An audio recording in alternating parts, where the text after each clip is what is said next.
Hello, everyone. Good evening or good morning, wherever you are in the time zone. And welcome to our first edition of 2021 of our 8 webinar series entitled Academic Writing and Research Development.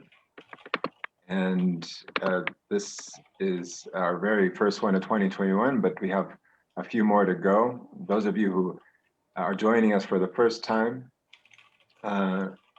this is all on the Writing Centers of Brazil group page, and all of the webinars that have been delivered so far from all the way back in 2020 till now are available there for you to see. And the purpose of this series, the award series, is really to kind of start getting a community of writing centers going here in Brazil.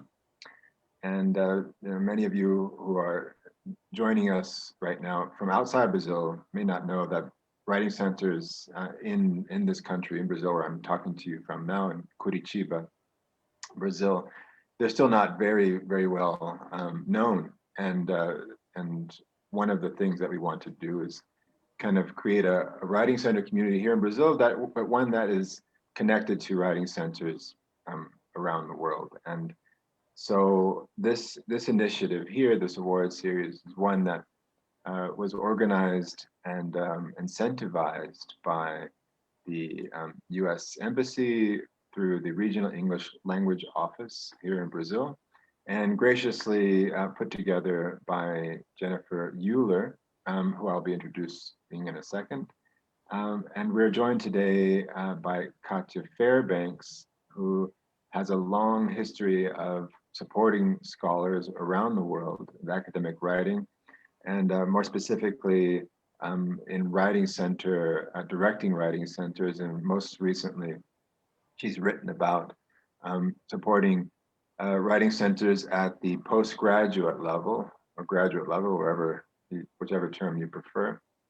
And that last element, right, supporting students at the graduate level, may be something that is particular relevance in this context here in Brazil, since probably right now the community that feels the most pressure to write and to have the writing supported lies within that specific area of graduate, master's students and doctoral students who feel a pressure to publish. So first, before we turn it over to Katya, I'd like to turn it over to Jennifer to, first of all, to say thank you to Jennifer for supporting us through the Regional English Language Office, and she'd like to chime in as well, I'm sure. Thanks, Ron, and thanks for the invitation to be here. My name is Jennifer from the Regional English Language Office, which is a very specific office within the U.S. Embassy here. We work with the U.S. Embassy and consulates to support English language teaching and learning in Brazil in many, many different ways. This project is really just one example of the kinds of work we do. We've been working together with Ron Martinez and the Federal University in Paraná around writing and writing centers now for a year, more than a year, maybe about a year and a half, and envisioning ways that we might support a community of practice around ideas of how to discuss writing, how to support writing. I think for me as a language learner, and as a language teacher, writing is one of those areas that often is the most challenging and the most mysterious for those that are trying to master it. And so this community is really to start talking about how institutions can start to support academic and scholarly writing in a way that is useful for the user, but also sustainable for the institution itself and the practitioners, the tutors, the mentors, the professors who are trying to encourage publication and writing in English. And so I hope that this webinar, the one of several in this series going on for months, will be a catalyst to help you start thinking about what might be possible in your neighborhood or in your institution and what the road ahead might be. I want to mention that there are many resources that we have in the Regional English Language Office to work with academic writing as well as writing centers. And if your institution would like to start a conversation or start a project with a specialist to begin to think about writing centers, I would encourage you to reach out to us to find out more about those resources and to have a conversation. You can contact us at relobrazil@state.gov. That's Brazil with a Z, not with an S. Important to know, and we would love to be in touch with you. This webinar series that is happening is really a national conversation here in Brazil, but it's also part of a statewide initiative with the Federal University of Paraná and other entities, including the 7 state universities, who are starting to think about how they might support each other and get writing centers started virtually and face-to-face in whatever formats are available in 2021 and 2022 and beyond. And so without more words, I want to welcome Katya. We're really excited to have her as an English language specialist with us here today. I know the conversation will be rich. I encourage you to follow up in the chat box. And I'm very pleased to see this going forward. So enjoy the webinar and have a great chat, Ron and Katya. Thank you very much. Thank you very much, Jennifer. And also, I would just like to reinforce what Jennifer Euler just said, that if you have any questions or comments at all, you please do put them in the chat there, and I'll be able to relay them right away to Katya, whose job will be in a second just to talk to you. I'll be doing all the juggling behind the scenes of questions and any comments that you have. Thank you again, Jennifer Euler, and thank you for mentioning the state initiative. I should also mention my thanks to Luis Mascarenhas of the Superintendencia de Tecnologia de Educação Superior, SETI, of the state of Paraná, who is helping put this initiative together, get these 7 public universities within the state of Paraná together with the university that I represent, which is Universidade Federal do Paraná, UFPR. But as Jennifer said, I mean, this is a local thing, but the purpose of this webinar is to show that we don't want to just stare at our own belly buttons here in Paraná. We want to talk to the whole world, because we have a lot to learn from each other, and certainly getting this conversation going with both nationally and internationally, we all stand to benefit from it. So without further ado, I'd like to turn it over to Katya Fairbanks. Katya, it's all yours. You have the virtual mic, and as I said, I will be handling any questions here on my end and relay them to you. Thank you very much, Katya Fairbanks. Thank you. Thank you, Ron, and thank you, Jennifer, and thank you all for coming. I hope you all have been enjoying the webinars as much as I have. It's an honor to be part of such an exciting project. Today, I'm going to talk about how to organize a writing center.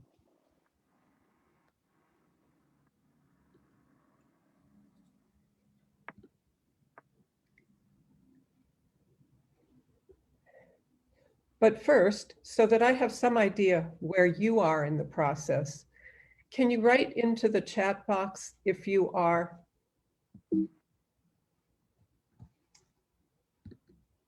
directing a writing center now,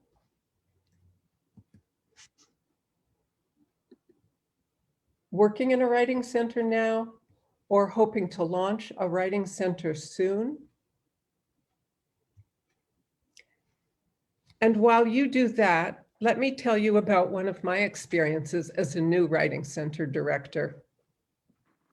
In my first year, on a Friday afternoon, after everyone had left, I was getting ready to go home when a woman came into my basement office and asked if she could have a tutoring session. I told her the writing center had closed, but she was insistent. She had a grant deadline for a very important project, she said, so I relented and invited her in. She was proposing a program to help women in Cambodia who ran for office succeed in their campaigns. She explained to me that a lot of women were running, but none were successful, and Cambodia needed women in the government. As we discussed the granting agency, her likely audience, and the tone and wording of her proposal, and I casually asked questions about when she had come to the United States from Cambodia, a realization about her last name was dawning on me. I mentioned I had taught in a United Nations refugee camp, and at the same moment, we said to each other, "Were you in Galan?" Her older brother, who had been 18 at that time, had been one of the teachers we trained to teach English. But she had only been 12 years old when I waved goodbye to her and her family, leaving the island for the United States. And now here she was working on a PhD in political science. This may not sound like it has anything to do with strategic planning, organization, or budgets, but these are the moments that make working in a writing center, in the words of one researcher, quote, unplannable and highly relational, unquote. And for me, greatly rewarding. Directing a writing center does not always involve doing the tutoring, but students are always the heart of what we do, and we cannot lose sight of that. Furthermore, being open to such unexpected interactions goes beyond the professional or technical work of the writing center to the personal connections which create the community you want in your writing center.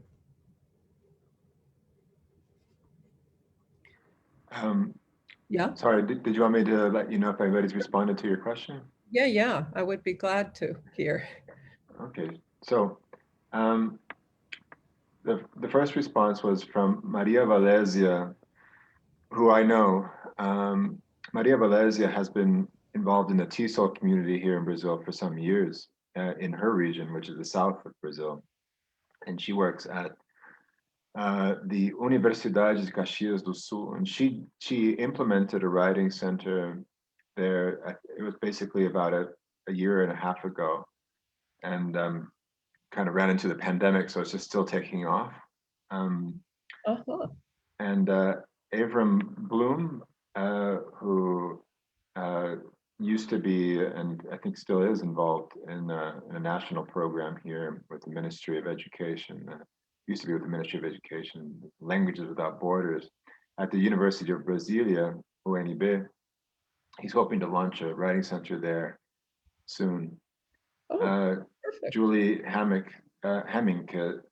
she says that that there is a writing center at her university, but she works in the IEP, which is separate.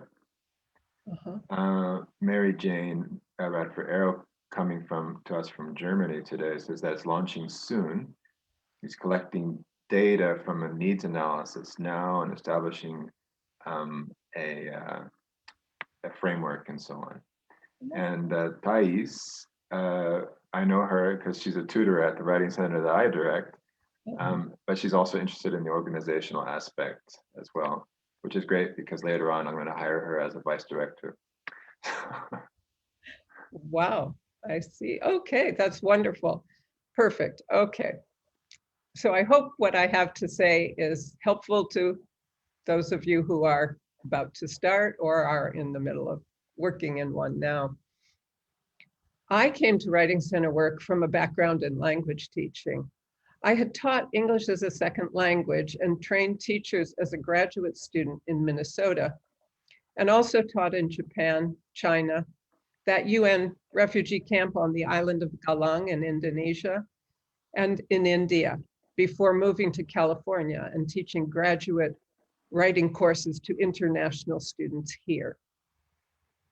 This is a small graduate only, or you might say postgraduate only university, one of a consortium of 7 colleges in Claremont, which now each have their own writing center. So in my very small town, we have 7 writing centers.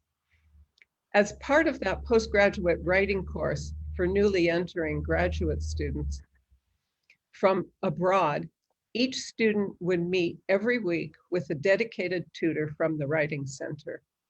That tutor helped them with assignments in writing or speaking for their courses, answering questions about American academic expectations, with applications and job interview practice, navigating the university, or even discussing American dating and parties. International students in this course often form close relationships with their writing center tutors. And importantly, they started their postgraduate work understanding the value and the principles of a writing center. I had never heard of writing centers before coming to this university. But as I met biweekly with the tutors who assisted my students, I came to wish writing centers had existed when I was a student. When I was hired as the director, I had 20 years of experience teaching English and also training English and foreign language teachers. But I had no experience directing anything. I say this to give any of you who are eager to launch a writing center, but feel you might not have all the qualifications necessary. Trust your passion and your experiences and use them to your advantage. I was fortunate in 2 ways. First, mine was a well-established writing center. It was started in 1987 by a colleague. So in the first semester, I learned the general organization and running of a writing center from the consultants who were already working there. And second, because of the consortium of colleges, I had 5 writing center director colleagues at the undergraduate colleges whose wisdom and advice I counted on. In the beginning, I read extensively, but most of the literature at the time was on undergraduate writing centers. This was helpful to a complete novice and gave me a basis in writing center theory. But I soon realized how different the needs and expectations were for postgraduate students. You are all lucky now that in the last 15 years, there's been an explosion of writing on postgraduate writing center work and postgraduate second language writing. And in this digital era, you can take advantage of much of this. When I started, one of the best pieces of advice my colleagues gave me was to attend the Summer Institute. If any of you have the opportunity, it is an excellent resource. That summer, among the participants, there was a director from the Ukraine and another writing center director from Japan. So writing centers were appearing in other countries. However, if Paraná is opening 7 new writing centers and you are starting a community of practice together, I urge you to create something similar to our Summer Institute in Brazil. 1 week of living, writing, discussing writing center work together can be very stimulating and productive. Furthermore, faculty in university departments have colleagues in their field, whereas a writing center director at a university has no colleagues as such on the same campus. I cannot emphasize enough how important it is to have a supportive community with whom you can discuss issues and who understand what you are doing. That is another of the incredible benefits of this series. You will be developing some of those relationships now, and with Zoom and social media, you can stay in contact. So to highlight a few aspects of how to organize a writing center. In 2014, Isaacs and Knight did a study on various aspects of the writing centers at approximately 100 top US universities and colleges from publicly available rather than self-reported data. Their research suggests, quote, writing centers range significantly in their scope of activities, mission, location, staffing, and public website presentation, unquote. In other words, no two writing centers will be the same in what they do or how they are run. Dr. Talyn Phillips is going to talk about developing a web presence next month, so I will consider the other 4 areas. Location, administrative organization, responsibilities, and some of the activities a writing center may include. It's in considering all of these aspects that you shape the identity of your writing center. But that identity doesn't happen magically.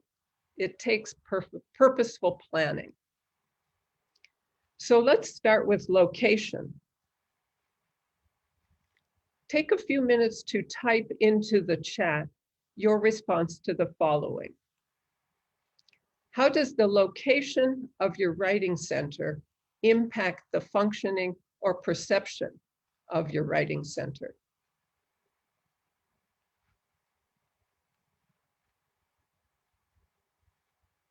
And I'll give you a few minutes to do that.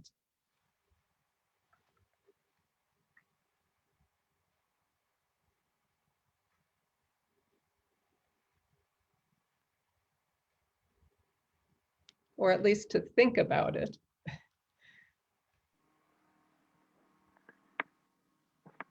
And while they're writing their responses, it's a very provocative question, especially in light of the present context, because you know, those who will be starting their writing centers this year will be doing so obviously during a pandemic in which there is no face-to-face activity at the university. Yeah. But sorry. I would imagine they would move on to brick and mortar places. Yeah, absolutely. I mean, I can just take these few seconds while people are writing their responses to share our own story here in Brazil, the writing center that I run. You mentioned that Claremont has how many different branches? 2 postgraduate and 5 undergraduate writing centers in a town of 30 or 40,000 people. Yeah, it's huge. And we have 85 postgraduate programs at our university, most of which are PhD programs, and but they are spread across 3 different, actually really 5 different campus locations. And so at the moment though, or I should say rather, prior to the pandemic, we only had 1 center, which was kind of the downtown campus, which was inconvenient for people. So the location going virtual actually has made it more accessible to people. And that was a point that Heidi DeMello brought up here in the chat, that she says accessibility is important. And Mary Jane remarks that it will most likely be housed in its own rooms near the campus library and near the language center. So it sounds like a strategic placement there. That sounds good. Yeah. And then Selma Moura, who is a big voice here in Brazil in bilingual education research. She asks, could the location be virtual? If so, how could they be more engaging and meaningful for all? Michele also comments that accessibility and infrastructure impact the number and types of services that can be offered. And Katya Moraes says that I think it is important that students and professors see that we are in a room in the building, in the campus that we work in. They can visit us and see us working. Most students that come for sessions in the Writing Center are sent by other professors. So I think that's an interesting comment, and maybe you want to address the one about the virtual one, the question that that Selma Mota asked. Yes, well, I would say definitely. In the Southern California Writing Center Association, one of my good friends and colleagues ran the Writing Center, directed the Writing Center at a completely virtual university. It was all online. So definitely that's possible. She found some frustrations with that, but definitely you can do it. And you can also do other things like the workshops. I think that it would probably impact how you get the word out about what you do. That would also have to be on websites and university calendars and things like that. And then you would meet virtually with all of the tutors that you work with. So it certainly can be done. And I could also get more information on that at a later time. But it is actually, I mean, and this has been going on in the United States for quite a number of years. So there's definitely that possibility too.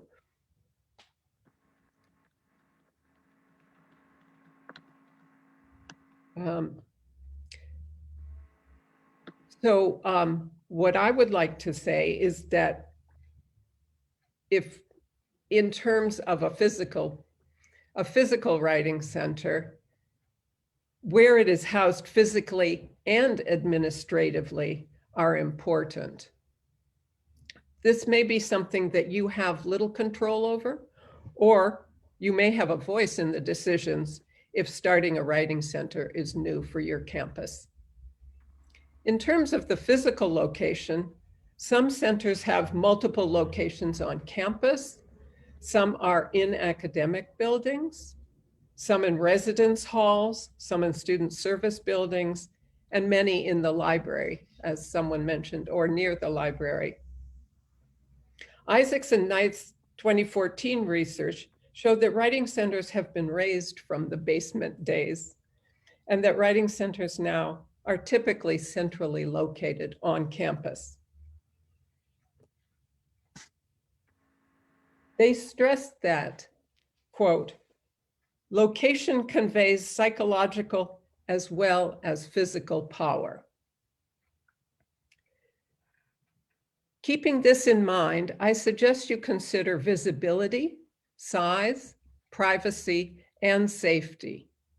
Your writing center ideally should have a prominent place, as we've been saying. It's important to remind not just the students, but the faculty and administration of your presence.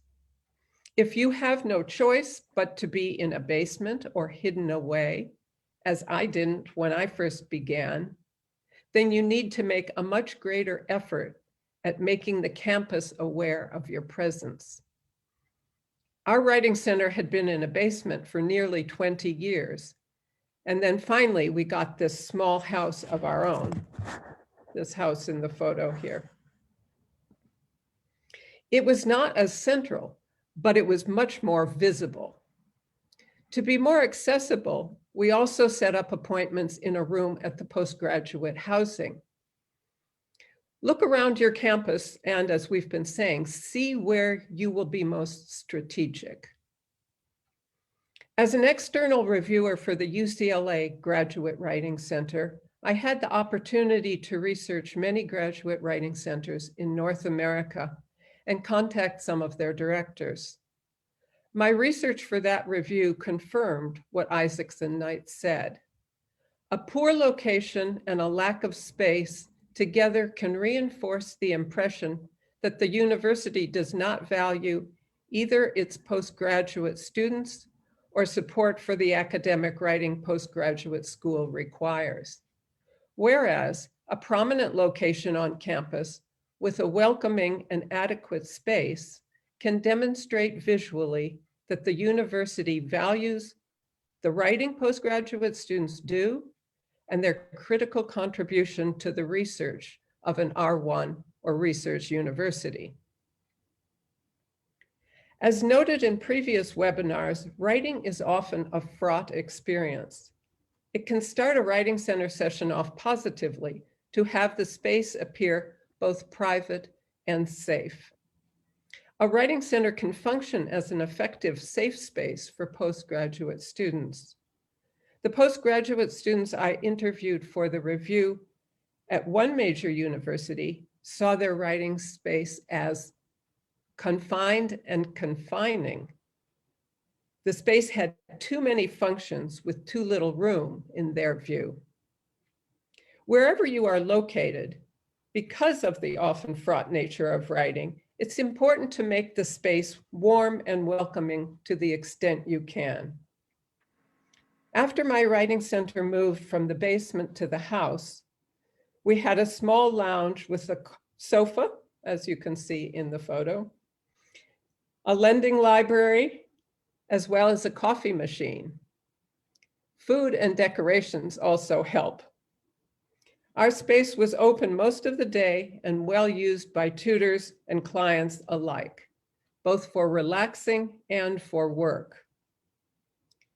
Making your writing center a safe space has to do not only with how the clients feel when they come in, but also with how you train your tutors to engage with them in their writing.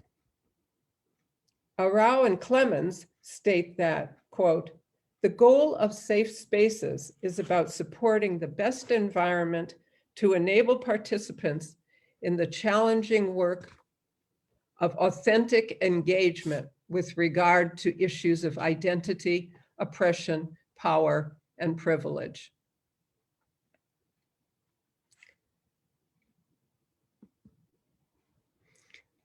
Writing centers administratively may be connected to a department, such as an English department.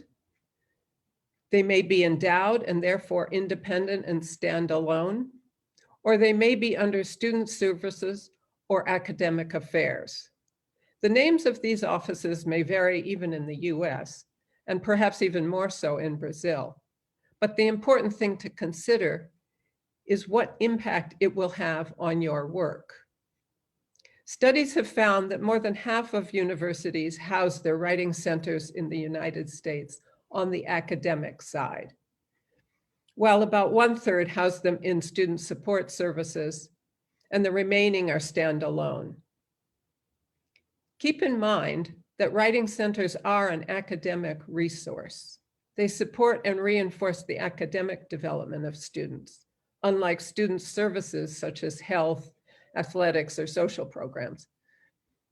You might feel now that it doesn't matter to you where your writing center is situated administratively. But the fact is that it matters to others at the university. And this perception is what you need to consider. In The Working Lives of New Writing Center Directors, Caswell et al. Conclude that, quote, "The directors in our study, though most had writing center experience, did not really learn until they were in their positions how doing the work of directing a writing center depends so greatly on the other moving pieces in the ecology of the institution," unquote. My writing center was moved between student services and academic affairs. And as a new director, I learned the importance of this distinction affected both messaging and policymaking. If you're under academic oversight, you have a recognized academic position on campus, you have access to people in academic positions, and through regular reports to those on the academic side, you would be more on their radar. Keep these points in mind if you need to convince the administration that where the Writing Center is housed matters. It's always easier to start in the right place than to ask to move later.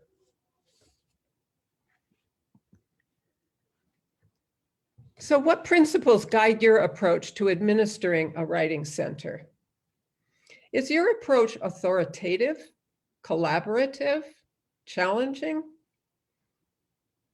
Or another way to think about this might be, are you eager to develop an atmosphere of a professional and efficient workplace, of congeniality and teamwork, of an open and diverse multicultural, multilingual community, of an edgy space for cultural change at the institution or within writing center theory, or something else? Your approach will guide your decisions about leadership, staffing, and responsibilities.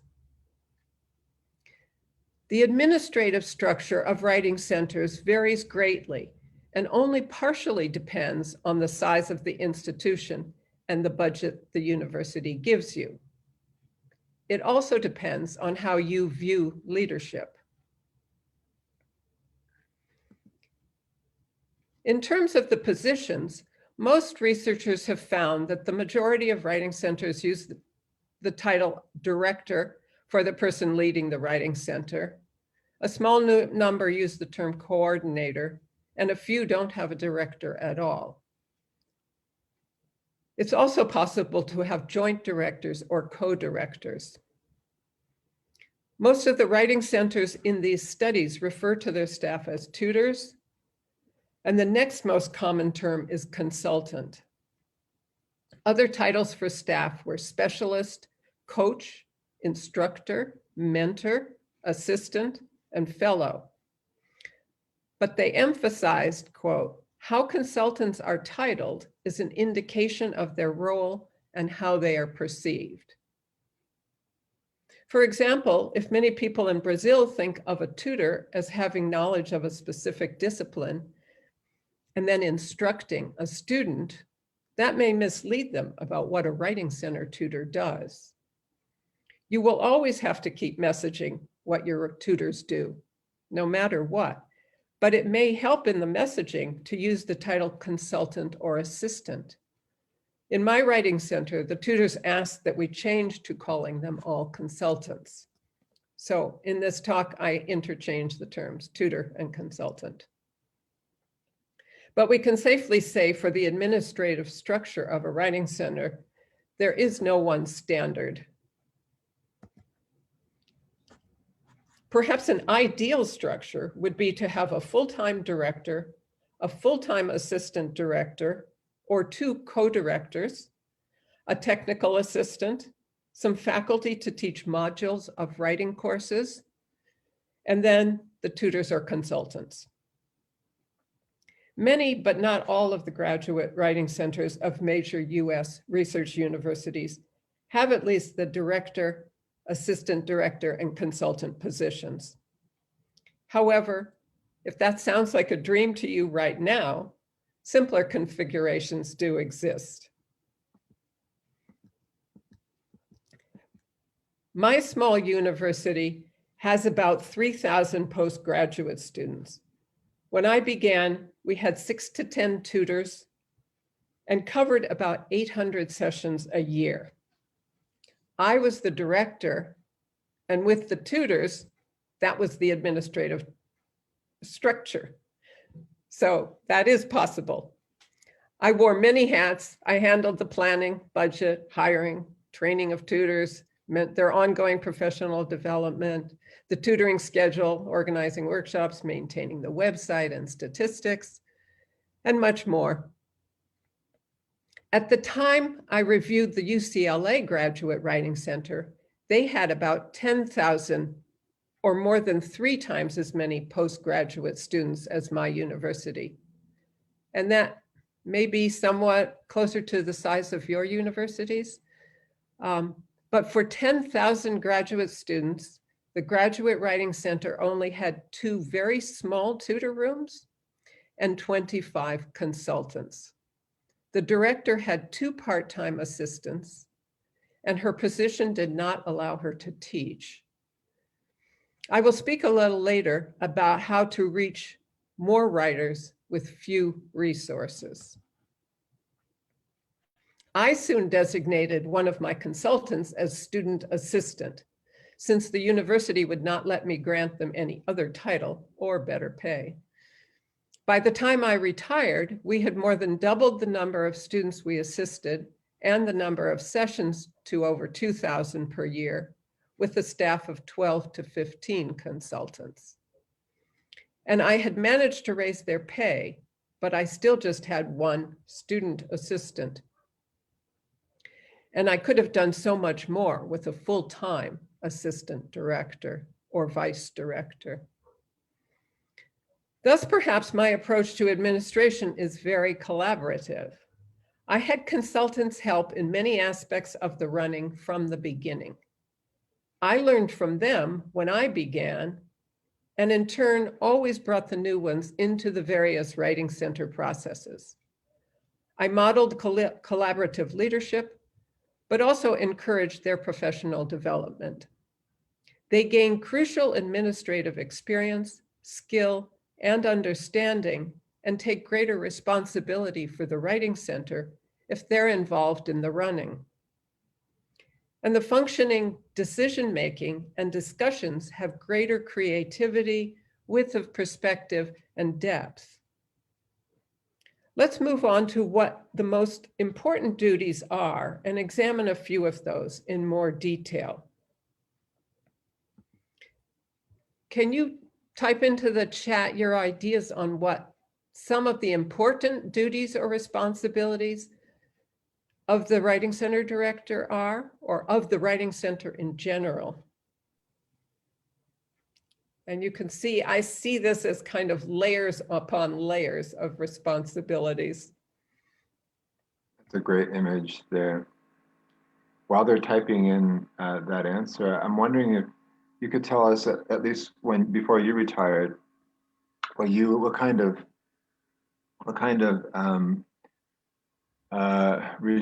regimen were you on? Was it 3-3 or 0-1 or? You mean in the teaching? Yeah.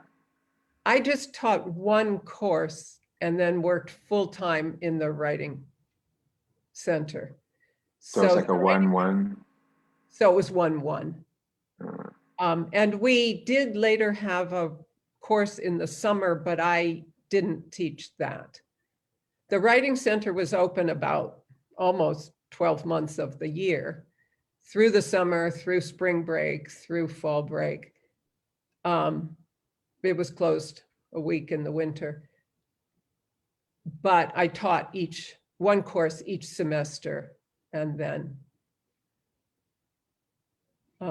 ran the Writing Center every day.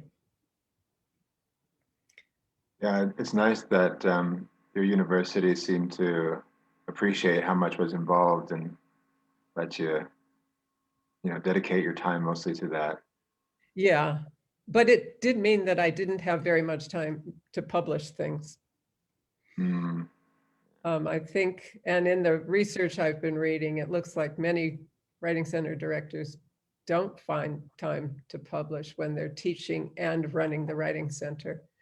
That would be my experience of late. That would be my experience of late. Yeah. Definitely, yeah. Yeah. It is tough. It is tough. But the thing I found interesting is that there were always new things to do in a writing center. There's just so much possibility in the job. Yeah.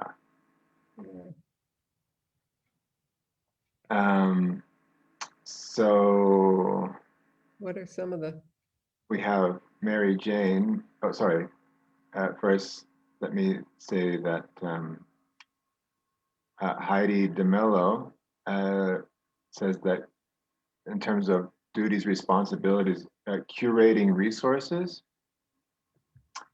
Mary Yeah. Jane mentions that a number of things: liaison with faculties, collecting and analyzing data, scheduling, and hopefully also providing seminars, etc., developing materials and guidelines for tutors to use. And Katya says, in addition to mentioning that she agrees that a 1-1 is ideal, although she doesn't see that happening at her university. Katya started a writing center at her university, Unipampa, which is right in the deep south here of Brazil. So she's kind of new as a writing center director. She says that selecting tutors, training the tutors or consultants, keep the reflective meetings about the tutoring going.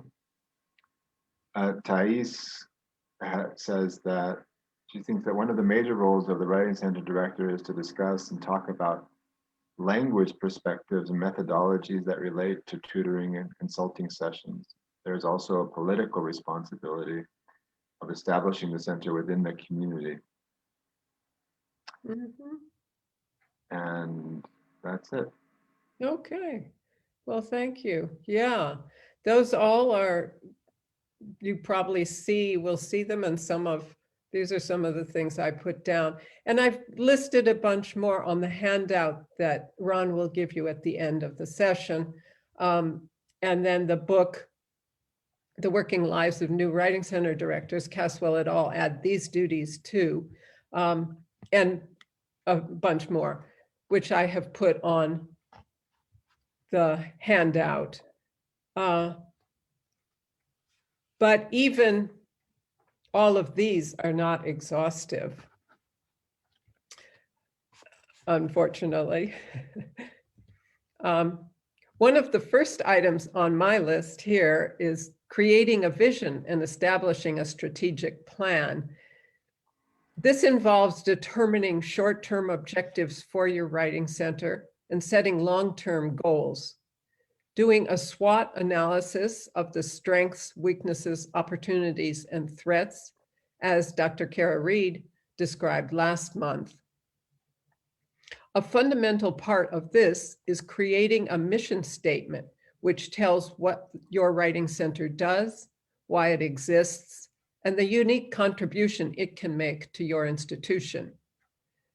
Then begins your work in educating your administration, faculty, students, and possible donors about your plan. In the working lives, we can go back. In the working lives of new writing center directors, Caswell et al. Drew several themes out of their research. The first is that a term often used to describe writing center work is invisible. Their introductory chapter is titled The Invisible Labor of Writing Center Directors, and an article in Praxis by Jackson and McKinney is titled Beyond Tutoring, Mapping the Invisible Landscape of Writing Center Work. There's second theme, going back to my personal anecdote at the beginning of my talk, is that, quote, the tasks writing center directors are responsible for are labor-intensive, ongoing, often unplannable, and highly relational. They point out that much of the work is what they call emotional labor. That is, the relational work writing center directors have to do in order to accomplish tasks like mentoring, advising, resolving conflicts, making connections between people, disciplining or redirecting employees, gaining trust, and creating a positive workplace. But they emphasize this kind of labor is, quote, generally not viewed as involving valuable skills and is consequently poorly rewarded, unquote. thus rendering much of what Writing Center directors do invisible to the institution.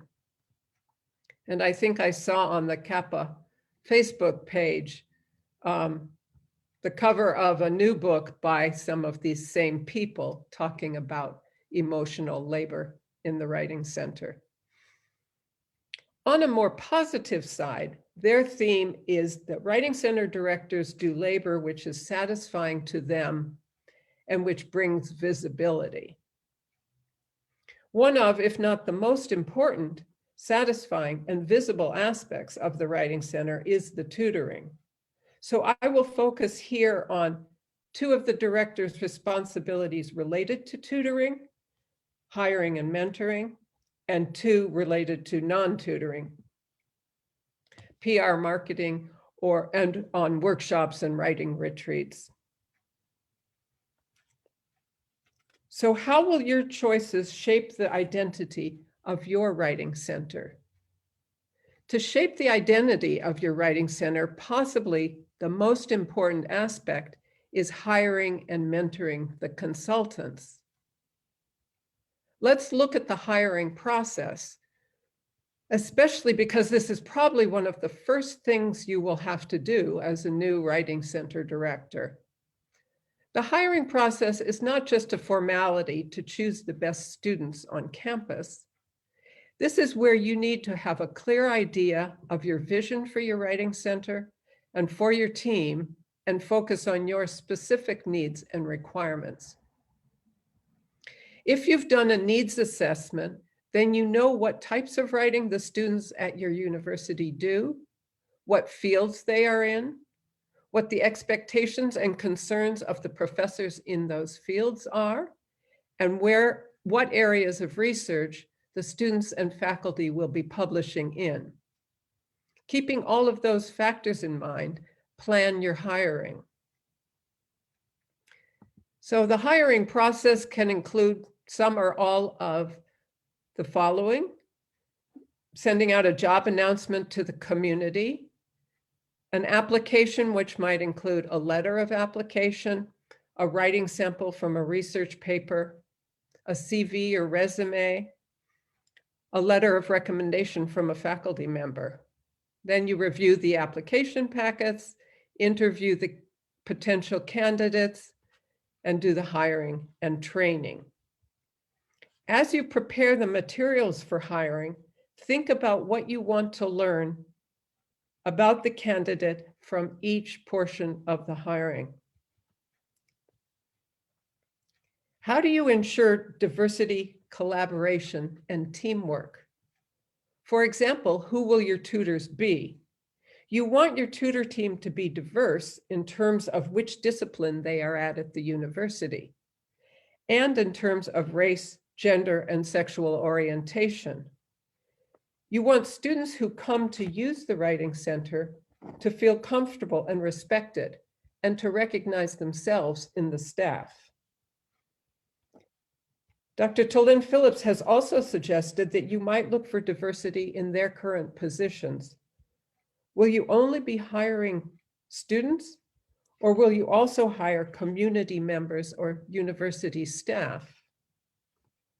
Although many postgraduate students may work in a Writing Center for several years, and some of mine worked for 5 or 6 years, since doing a PhD in the humanities takes quite some time, they do eventually finish their degrees and leave.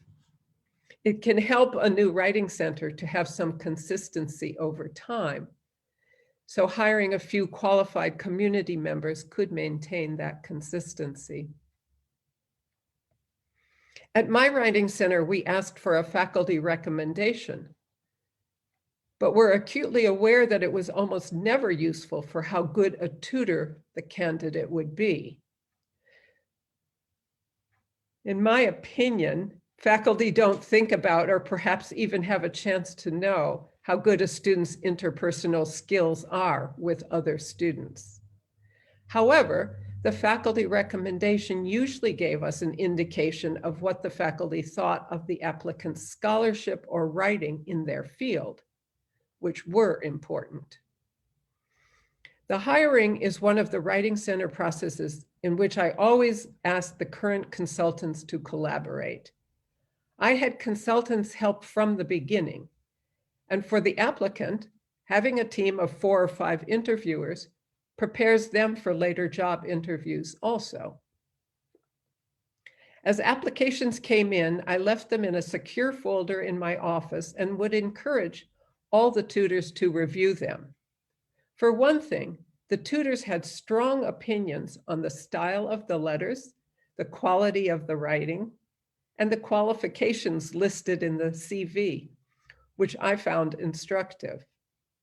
For another thing, each part of this process was beneficial to the tutors who would be applying for jobs themselves in the next few years as they finished their degree. Sometimes I would take excerpts from letters to our bi-weekly tutor meetings and let the group compare and discuss which had been effective and why.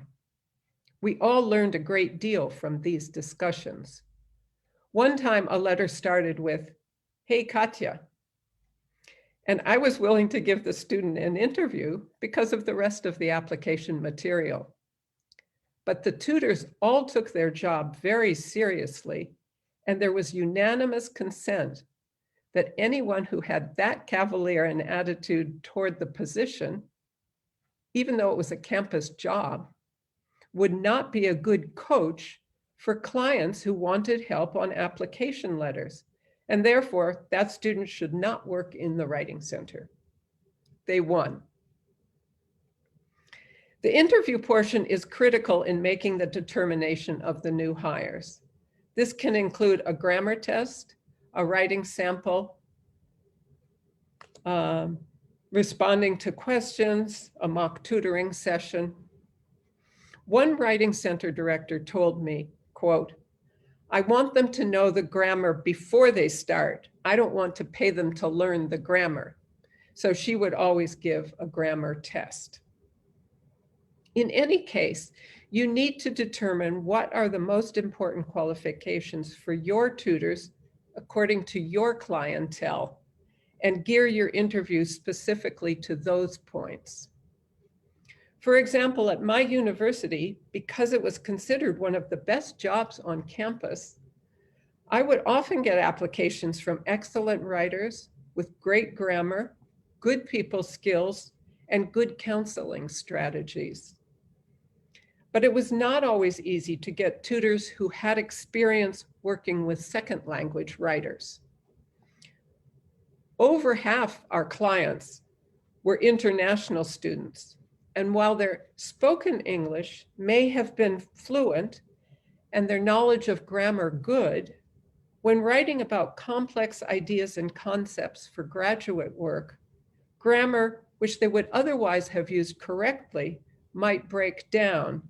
And there were often issues with logic, coherence, and structure all at the same time that interfered in getting their meaning across.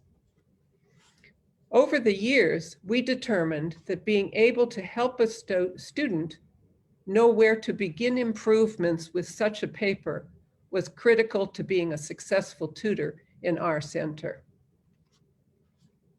In our interviews, we would ask questions. We would ask general questions to kind of relax the candidate, and then more specific ones on how they would handle possible scenarios that had actually occurred in our center.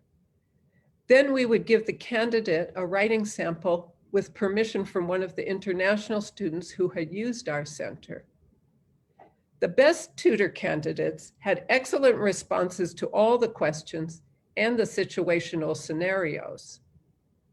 But what was always the determining factor for us was to find out what they would do when faced with an actual page from a student essay and asked to role play with one of us how they would begin the session. That told us everything we needed to know. By bringing your consultants into the process, they are invested in the team too. And the more diverse your team is, the richer and more productive your discussion of the candidates and their strengths. After you hire consultants, there needs to be some kind of training. Your staff can help you with this also. As part of the training, it can be helpful to have them work in pairs. Dagmar Scherold has written convincingly of cooperative tutoring as an alternative, not a substitute for one-on-one tutoring. Starting with training by pairing an experienced and a novice tutor, and then later having both take equal part in the session.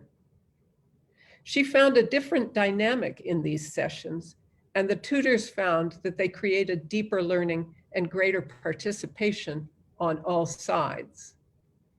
A three-way conversation has a very different dynamic from a one-to-one.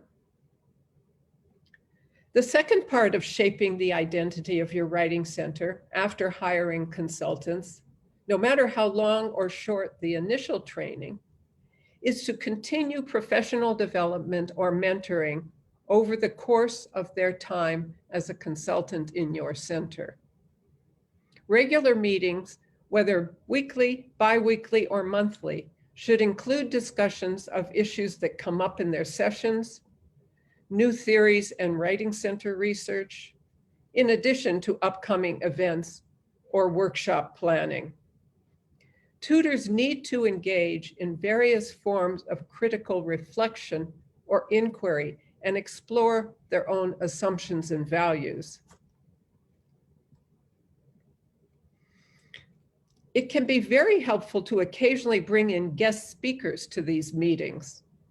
If you know your faculty, bringing in faculty from different disciplines, either as a panel or one at a time, to explain and discuss the expectations of writing and publishing in their field is highly beneficial. I would usually solicit questions from the tutors ahead of time and send them to the faculty member, at least as a jumping off point for discussion. As we have previously mentioned, student writers often feel vulnerable and discouraged even before the session starts. Near the end of the semester, we made sure we had a box of Kleenex in every tutor room. For this reason, another resource I found the tutors benefited from was to invite someone from the counseling and psychological services to come speak to the tutors and answer questions about recognizing signs of concern, limits of assistance, and when to suggest professional advice to a client. The counseling services can tell tutors whether they, for example, are bound to report violence described in a paper or not. I would usually request that counseling service send counselors who have themselves been international students or are familiar working with international students, as well as ones who have only worked with Americans. If much of the work in your centers is in translation, you might find it worthwhile to bring in experienced translators to a meeting. If possible, you can bring in someone from the editorial board of a journal or from a publisher to speak on publishing guidelines.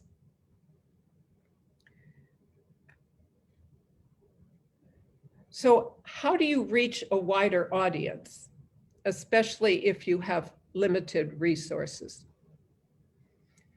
In terms of the Writing Center responsibilities, which are not tutoring related, one which will take a lot of your time is public relations or marketing or messaging. You will probably find that most of your institution does not understand what you do or how you help students, or else they misunderstand what you do. Therefore, you need to take every opportunity to, one, make people aware of the Writing Center, and two, make sure people understand what you do and how you can help.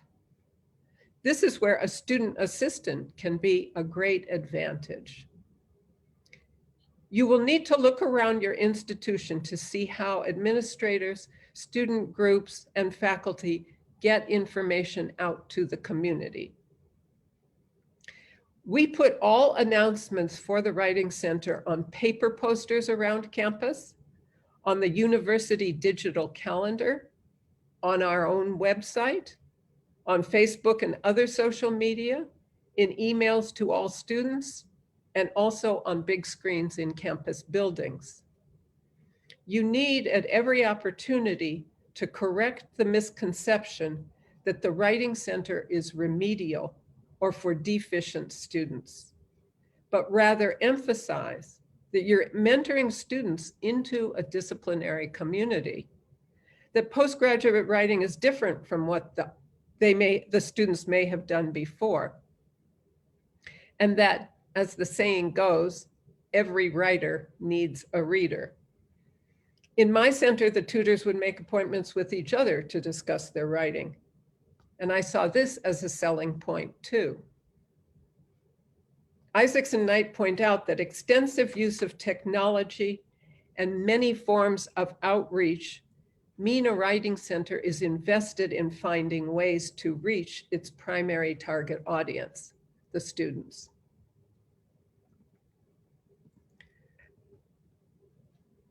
The website can be very effective marketing, and the session next month will be devoted to that topic. But one way our Writing Center caught the university's attention was to have a success story every month. The consultants would be on the lookout for students telling them that something they worked on in the Writing Center had been successful. They presented at a conference, they had a job interview, they received an award or a fellowship, they got a job, or a paper had been published. We would take a photo of the student, and one of the consultants would interview them very briefly and write a paragraph about the item, and crucially include a quote about how the Writing Center had helped them in this project. These are some of what it looked like on our Writing Center page.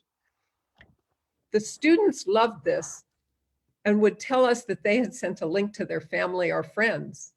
It was good advertising for them, and it was good for us too. And it helped to change the perception about the type of work we did. It's also advantageous to develop relations with various offices on campus, with departments, the Career Center, student organizations, the library, faculty. These can all be a resource for you and your staff, and in turn, they benefit from your work with their students. I even invited the university president to a meeting once.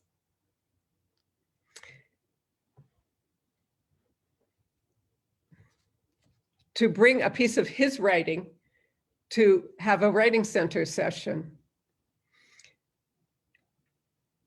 So think of who might be helpful for you to get the word out. Of course, you have to choose carefully. The president was a good sport and glad to participate, and he did come with the piece of writing. However, he may have been unconvinced that his writing needed help. In any case, he was impressed by the discussion and with the discussion with the tutor. And after his session, we were able to have a very productive group discussion with him about what we do in the Writing Center, the value of it, and it persuaded him to promote the center, which was, of course, the point. Writing centers are by no means only tutoring centers, but in fact offer an array of instruction. These might include workshops, writing retreats, or the more military term, boot camps, writing groups, short writing courses, or even embedding tutors in courses. Although students enjoy the personal attention to the work that the one-on-one tutoring affords, there can be many benefits to group sessions. If you have a large student population and not many resources, then workshops, boot camps, and writing groups can all reach far more writers. and can help to develop sustainable writing habits beyond their time at the university. Again, the consultants themselves can take a major responsibility in facilitating workshops and gain valuable skills in doing so. They can provide workshops on topics they find themselves explaining frequently in individual sessions, or responding to recurring questions, or topics they feel they have gained some expertise in. For example, consultants would come to me and say, I've published 4 or 5 book reviews now, and I'm beginning to understand what journals want and could do a workshop on writing an effective book review. Or, I've presented at several conferences now, and I think I could give my fellow students tips on presenting, responding to questions, and handling difficult comments. So also on the handout, I've listed different workshop possibilities, and I'm sure you can think of many more for your specific clients. Workshops are not only an effective way to reach a wider audience, but they allow tutors to reinforce the role of consultant, that they are experts in the work they do in the Writing Center and should be trusted to help effectively. And workshops help to sell the Writing Center as a useful resource on campus. Dissertation boot camps or retreats have become extremely popular recently. Writing is an isolating experience, and students are often on their own after coursework is finished. They're eager for opportunities to write in the company of others for the motivation it gives them. These can include goal setting, sharing writing, inviting a faculty member to speak on some aspect of the dissertation process, group discussions, meeting with tutors, yoga class or stretch time, and lots of time to just write. My Writing Center began helping students writing dissertations with a writing weekend once or twice a semester. But these were in such demand that we later began a 1-week dissertation summer day retreat and a once-a-month dissertation weekend all year. We would have students write in 90-minute blocks and encourage breaks during the day. We asked that they write their goals for the day in the morning, post it to a group board, and then at the end of the day, students would get their goal and bring it to a group discussion time to reflect on their day's progress. We stress the importance of determining realistic personal writing goals and schedules to develop sustainable writing habits beyond the boot camp and beyond their time at the Writing Center and the university.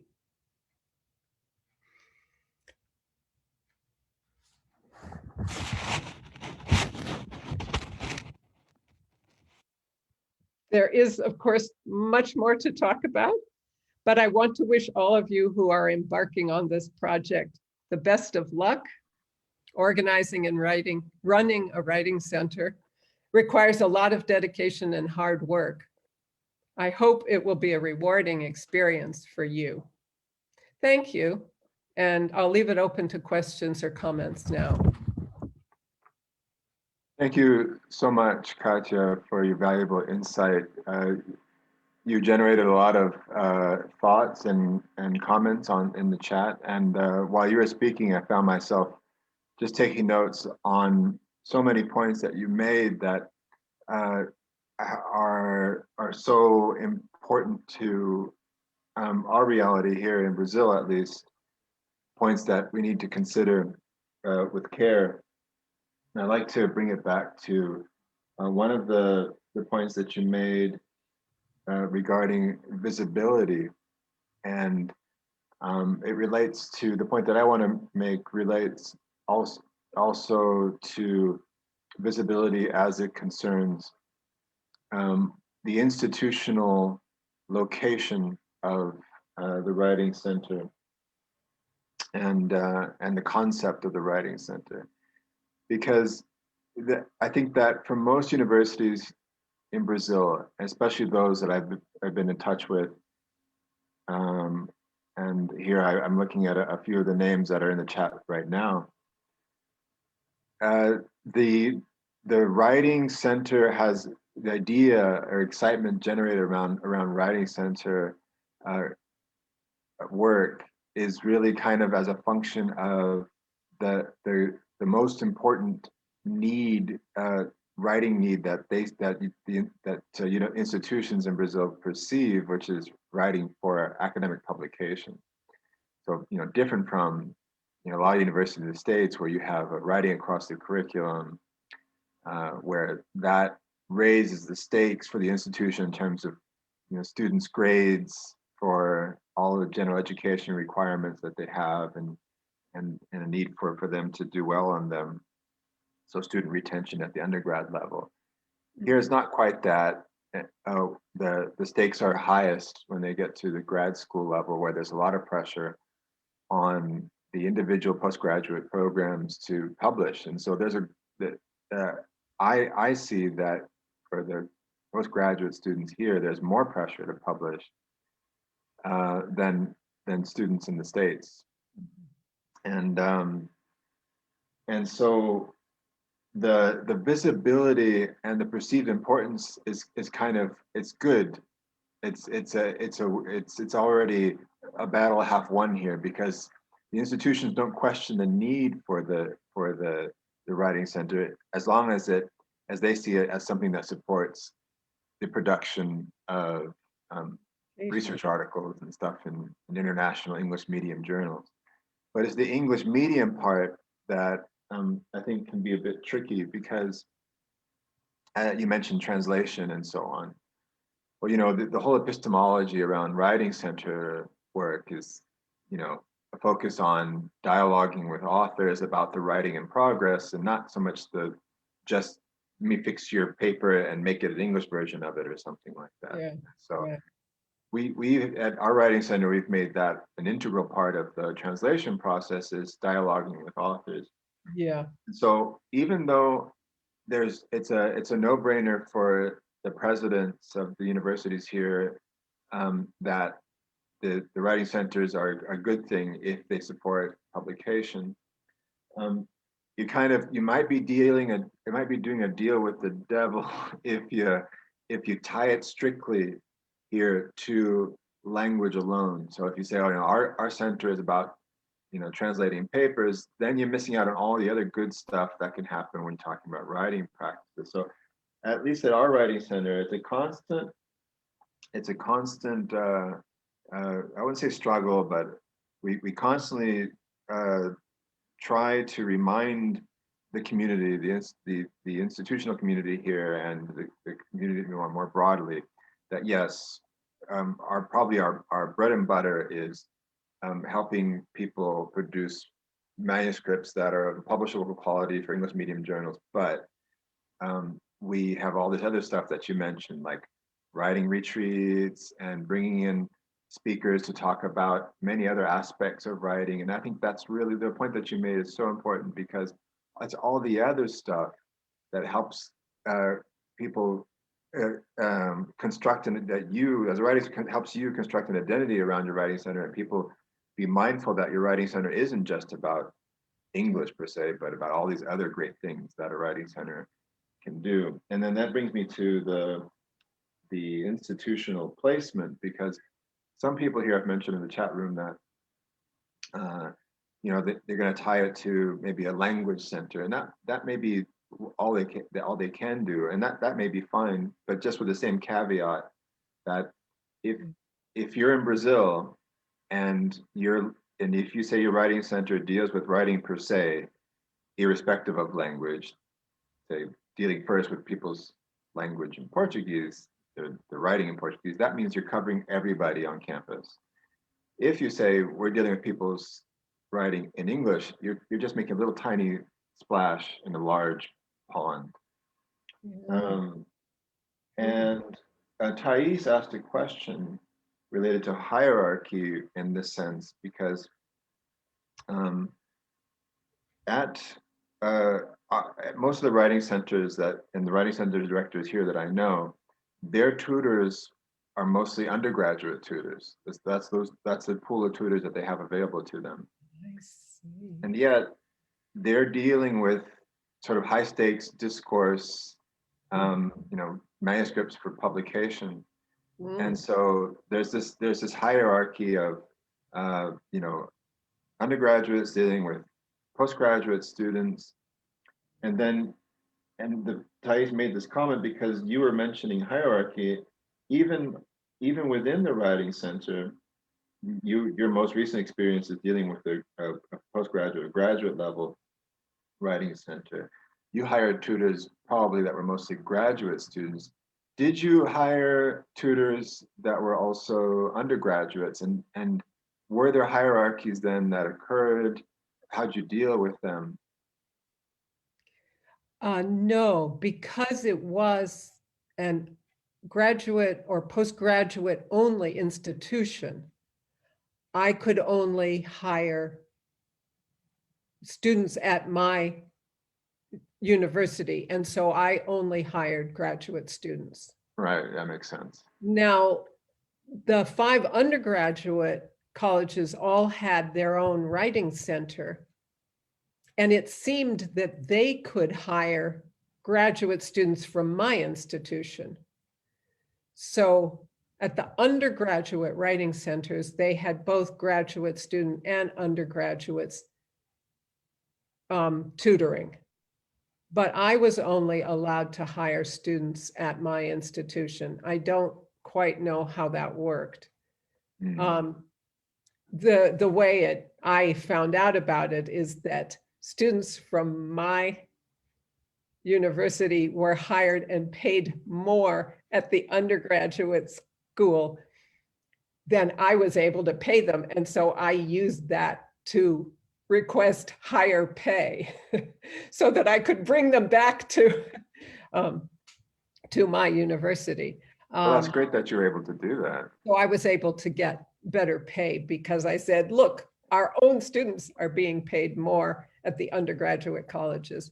But then some of the graduate students, because we had to limit the number of tutorials they could have per week, they could only come in once a week. And in the beginning, it was even less than that, but the students kept complaining, we want to use the Writing Center more. Some of them would find out that the same tutor they liked at my center also worked at Claremont McKenna or Pitzer, and they would go make appointments there to get a second appointment with the same tutor. Nice. But I did not have that. And I understand what Thais means because I have taught foreign language assistants who are sort of maybe master's students or have finished a BA teaching undergraduate foreign language classes. And they have a similar issue. Am I their peer? Am I their teacher? When they take a class with the students, they're peers, but when they are teaching, they need to sort of assert that they're the teacher. And so those hierarchies can be difficult to manage. And I think it takes gaining confidence in what you do. Perhaps facilitating workshops would help give them some more confidence on certain topics, and then give the community confidence in what they do. Yeah, I mean, I'm sure they can be very effective, but You mentioned the process of apprenticeship, having a more experienced tutor pair up with, and yeah, Dr. Carol Severino mentioned that she does that too, where we do that too. New tutors sit in with experienced tutors and participate in the session. It works out really well and scaffolds the new tutor and gives right. them confidence. And that's something that we've done too, where I think pretty successfully. On occasion, you might have a complaint from one of the newer tutors saying, well, I feel like this person's bossing me around, telling me what to do. But I fault myself for that as a director of not giving enough guidance about the mentoring process for the tutor. Yeah, I think that relationship, and it can help if they have different tutoring styles, but it does take some mentoring to get them to work well together. I loved what Mhm. when you showed the testimonials on the website of the students and saying, success stories. And it got me thinking about, I wonder if you've thought about doing that sort of even after they've moved on in life to their careers or whatever, and saying, Yeah. because of this experience, I now, feel I'm more confident in my writing now in my job or whatever. Yeah, no, I mean, I ran into someone in the grocery store the other day and he said, "You used to be the writing center director, didn't you?" He said, "That was such a great resource. I used it all the time." Yes, things like that could go on to the Writing Center And webpage. I could see that even, positively contributing to the perception of the importance of the writing Yeah, center. and from a distance. I mean, was it not just for that paper they were working on, but afterwards they still see the value. Um, yeah, it's something that any of the Writing Center directors or potential ones listening can think about. If someone graduates, can you get them to give you a testimonial later of how it helped? Just on a practical standpoint, did you elicit those? I mean, did you sort of send out a questionnaire and ask for any testimonies, or they just kind of volunteered those? We did it mostly when, I mean, at least I remember in the beginning, I'm wondering if mostly what it was is the consultants would say to me, "Oh, so-and-so just got the job whose application, which is the application we worked on last week." And I'd say, "Oh, well, why don't we make them a Writing Center success? Why don't you interview them and we'll take a picture," and then they would write it up. Ah, I see. So it mostly came from the consultants, but as it became, after we had started this, then other students would see it and sometimes they'd volunteer. I think some felt more confident in saying, "Oh, well, could you write about me?"